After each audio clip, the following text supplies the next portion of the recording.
a place known as Land's End, a young girl, dressed in white, all alone in a land left in ruins, awakens. The only remaining fragments of life are deformed beings, grotesque creatures that desired only to kill. Guided only by the Umbral Knight, an immortal spirit of the ancients, Lily set out to explore Land's End to regain her memories and seek answers regarding the reign of death and the mysterious Blight.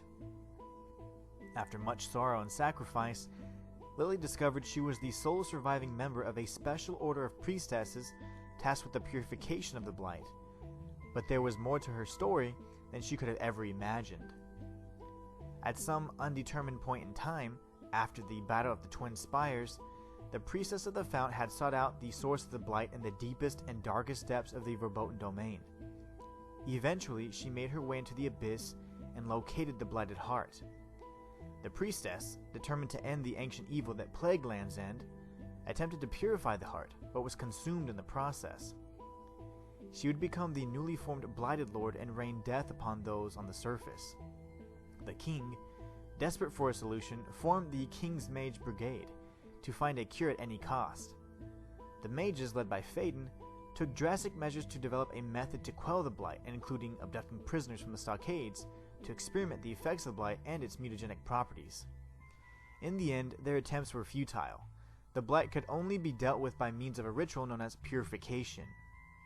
Unfortunately, the Priestess of the Fount was the sole individual equipped with the unique ability to perform this ritual, but her condition was compromised with each repeated purification she performed, hence the reason why she was unable to purify the Blighted Heart.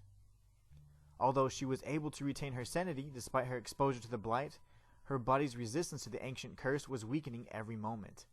By this time, Phaedon had lost his beloved Muriel to the Blight and fell into darkness and depravity.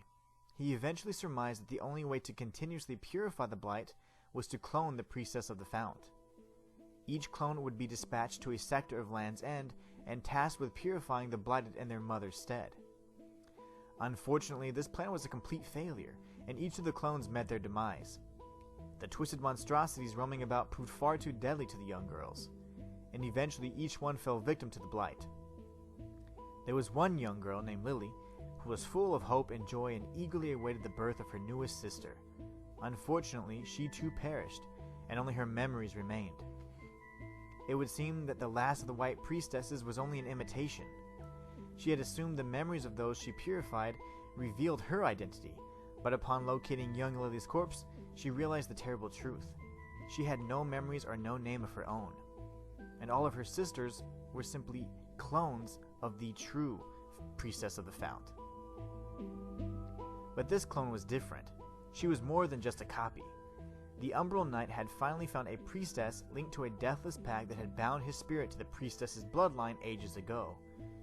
Armed with the power of the ancients and the will to vanquish the Blight, the young girl pressed ever onward.